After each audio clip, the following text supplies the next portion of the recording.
this is Elizabeth Clare Brewington, and welcome to Discover Brightside. And Joe, you've been discovered on our channel.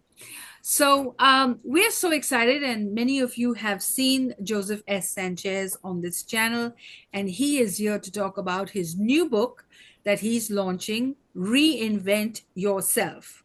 So tell us, Joe, about this fabulous new book. But first, let me tell you that he's written 7 books. He has an MBA and he has worked with Fortune 500 companies, and he is a fantastic business speaker. So if you're looking to book a speaker for your next event or want him to come and do a workshop, he is your go-to resource. So over to you. Tell us about this fantastic new book. I can't wait to get my hands on it. Reinvent Yourself. Thank you, Elizabeth. Thank you for having me. Uh, my general objective in writing this book, I know from being around the block a few times, as I like to say, that no matter how much for instance, your job, no matter how much you like it, and no matter how good you are at it, it can get a little stale. It gets boring. And that's just one part of your life. Our lives have many different facets. The family life, if you're involved in some kind of outside charity and what have you, life has a way of taking a toll on you. Now, when I say reinventing, I'm not necessarily talking about changing your whole life entirely, but really bits and pieces. You might well decide that you want to make some radical changes, and I'm talking about perhaps career, uh, maybe another spouse.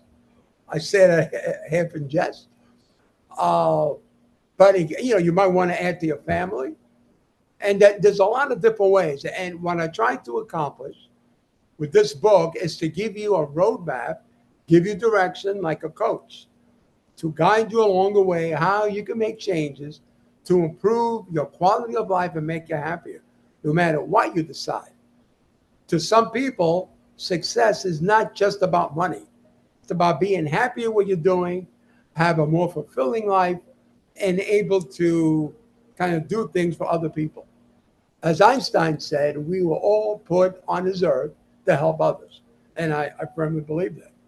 So essentially, that is the backdrop why I wrote this book. And I think you'll find a lot of useful information you could use. Think of it as your career coach. I'm there, and I have a lot of information in the appendix as well. For instance, believe it or not, going into some people might actually want cosmetic surgery. Also, I go into dress, wardrobe. I also talk about maybe moving, you know, maybe to another state, whatever. It's just an example. And I also, the very last appendix is about working past 65, which is an increasing important matter because people are working past 65. So again, I try to give you a whole picture, something to contemplate with you, with your loved ones, on what you can do to change some things you're doing to make you happier and more fulfilled. That's it. So this topic must be really important to you, reinvent yourself. So what made you pick this topic for your book? Because if you've devoted a whole book to this topic, Yes. it must be very important to you. Well, I mean, I've given you some of the answer. I always write about all the books I've written on Penman Media LLC.com. You'll see are all self-help books. I was an adjunct professor for about 4 years, teaching business courses. And invariably, I would go into personal parts of your life, exercising, finances, and what have you. Things that were not required material, but I always like to give more. I like to help somebody out. I always used to say, and I still do, I try to give people advice from the things that I've learned and things that I've made mistakes. And if I can do that, I feel that that's one of the reasons I was put on this earth, to teach and to motivate people. So in a nutshell, those are the reasons for this book and future books to follow. I think it's a great topic. And I think all of us since the pandemic have changed. It's kind of changed us, the way we work, and also with the whole digital world and having to market ourselves virtually, have more broadcasts like this one. So you almost have to reinvent yourself for Yeah. the new world that we're living in. And when AI comes in full steam to compete with us, we're going to have to reinvent ourselves as human beings as well. So, yes, I think it's a very important book, and it is going to be our featured book for this month and all through of August. And we hope that you will get the book. It's going to be featured in the book club as well. So, we hope that all of you buy the book and take a photo so we know that you're paying attention, and tell us how this book has helped you, and book Joe to speak at your next event. And I know he will bless you for that. So tell me, Joe, how long did it take from start to finish? How long did this whole project take to put the book together? Well, I have a real job. I have a real job selling raw materials to the pharmaceutical industry and nutraceutical. So this is like, as they call it these days, a side hustle. So it's really hard to put a time on it, because the way that I've been doing my last few books, I do an actual book outline, and each it could be 15 pages. My current one that I'm working on, not released yet, is like 18 chapters. So then after I have it, and it's broken down by the particular areas, then I go in and I research each area. I get all the information that I can find, and it's from in that fashion. It's the same thing I did when I wrote book one a while ago. I would use folders to separate the chapters, and then when I had all the information and I was ready to start the book, I would start folder one, and I would obviously put together the first chapter, and that way obviously took me a lot longer. But from start to finish, from the time that it's at the manufacturer, I'd say about 2 months, maybe a little more.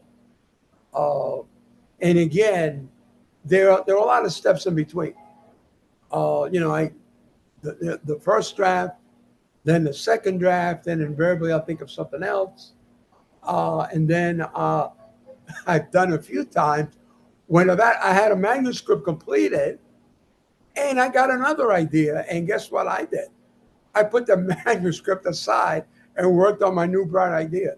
In fact, that's how I wrote the Art of Schmoozing.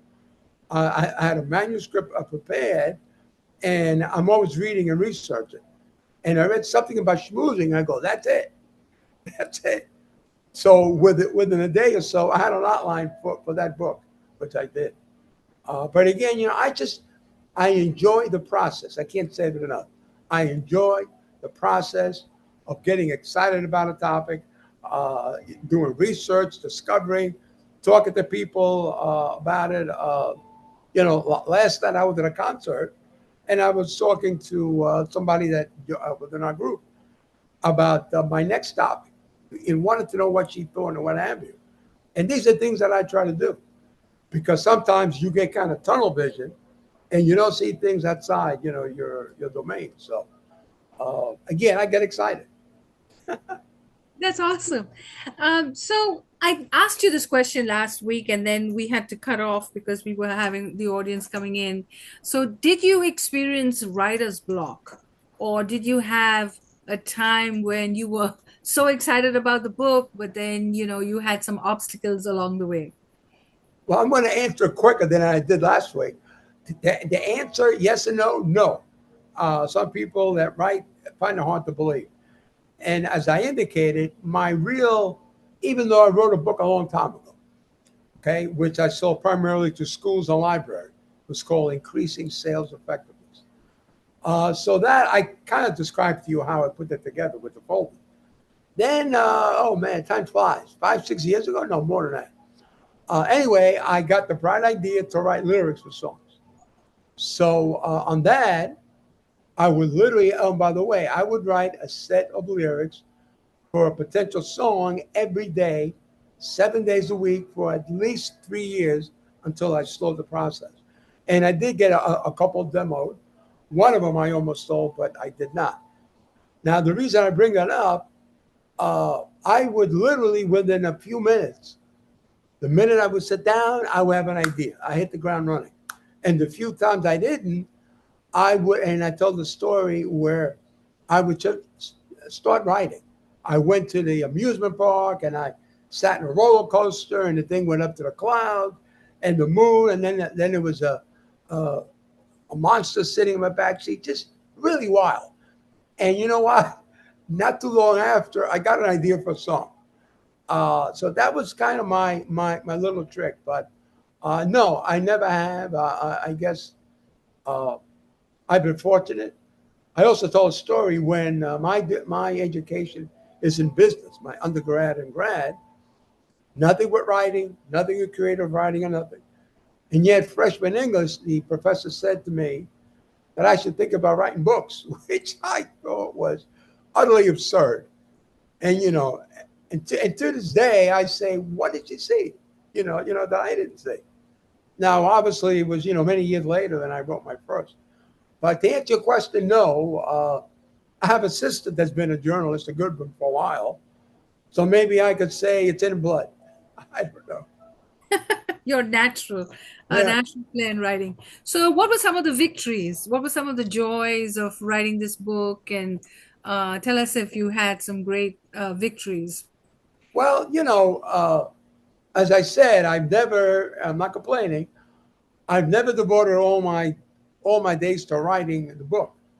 So, and I know with my first book, Increasing Sales, I only had an IBM Selector 2. Talk about dating myself.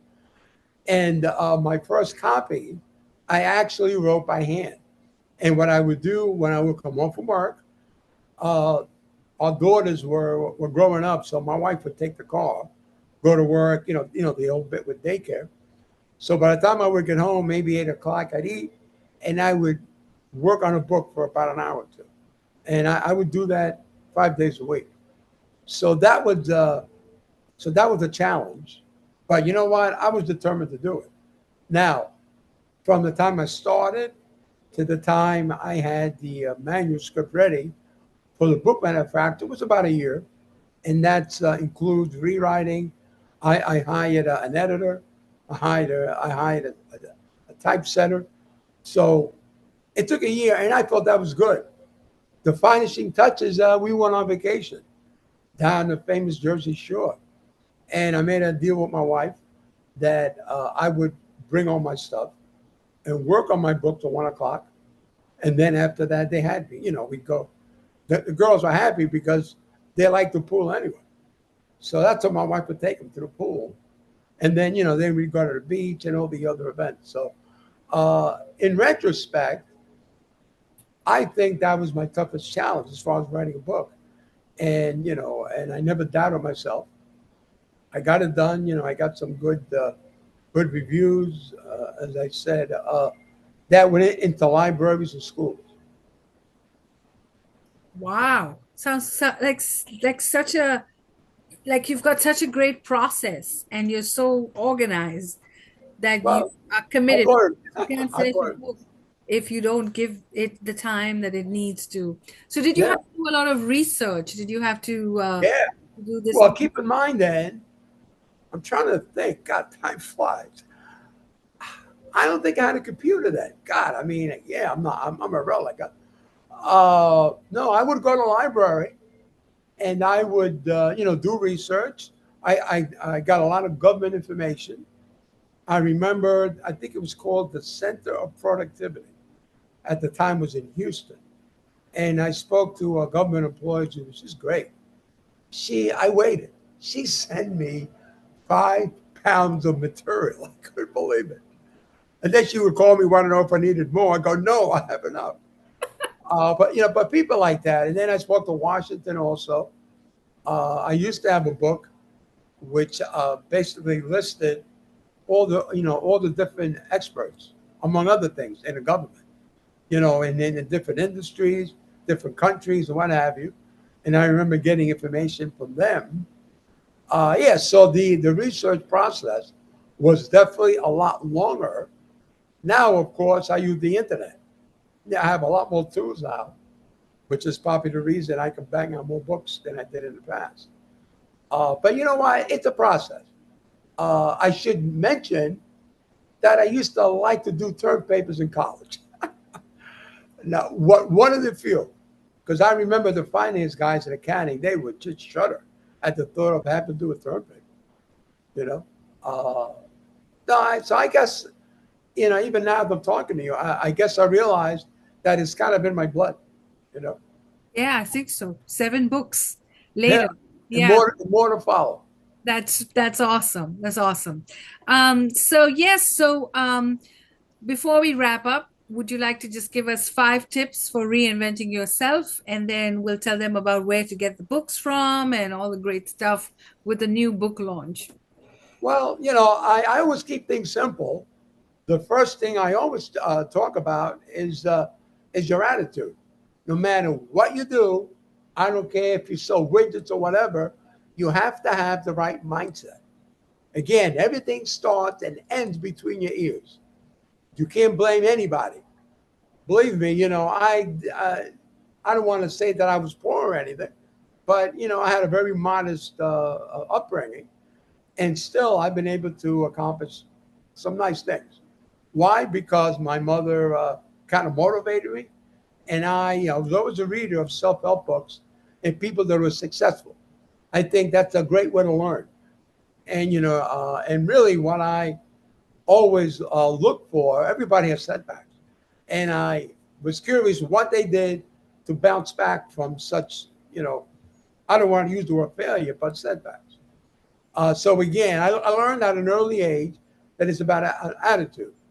I was fortunate enough to play intercollegiate sports, baseball to be specific, and that also honed my ability to have confidence, to focus, and when I was able to do that, I did well.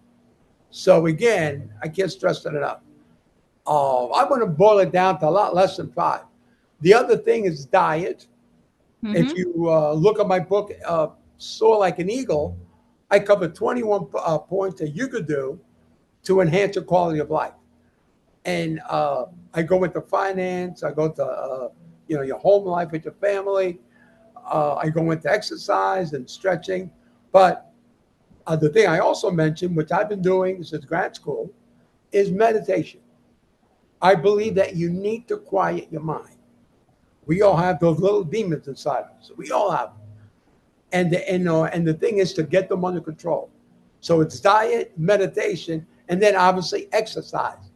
And I even break it down to some lightweight training or lightweight training. Stretching is a big deal as well. So I believe when you're mentally sound, physically sound, you feel good about yourself, that puts you in a much better light to make some great contributions to our society and what have you. Remember, we were all put on this earth to help other people. It's not about you. And there you have it. It's not about you. You were there to help someone. Penman Media LLC has a fantastic mission statement guiding you towards excellence and greatness. You can get the books on penmanmediallc.com. And while you're on the website, there's a lot of free stuff and free ebooks as well to download. So make sure you take advantage of that and also subscribe to the Joseph S Sanchez blog. It's a weekly blog and you don't want to miss it. It'll give you some great advice to transform your life. And as they say, that once you get in a routine of following someone, you can really learn a lot of great things from Joseph S Sanchez. So get there right now and subscribe and get the book. So thank you, Joe, and we wish you Thank much you. success for a successful launch. I Thank you. understand you're having a launch in a few minutes, and we'll make sure the video is available for everyone to watch. So Joe is launching his book with the Brightside Book Club in a few minutes, and we're so excited for you. And you can also subscribe to Facebook, Instagram, Twitter, Pinterest. Joe is on social media as well. And so you can network with him that way as well. So thank you for watching. Joe, you've been discovered on Brightside. Thank you And for make having me. sure you subscribe. Would you like to say anything before I close? No, again, thank you for having me again. There's some real good advice in this book and the other works that I've done. Again, the theme always is to help the reader learn some new skills and be able to enhance the quality of life. And it's personal with your family, work, and any other thing you might be involved. Thank you so much.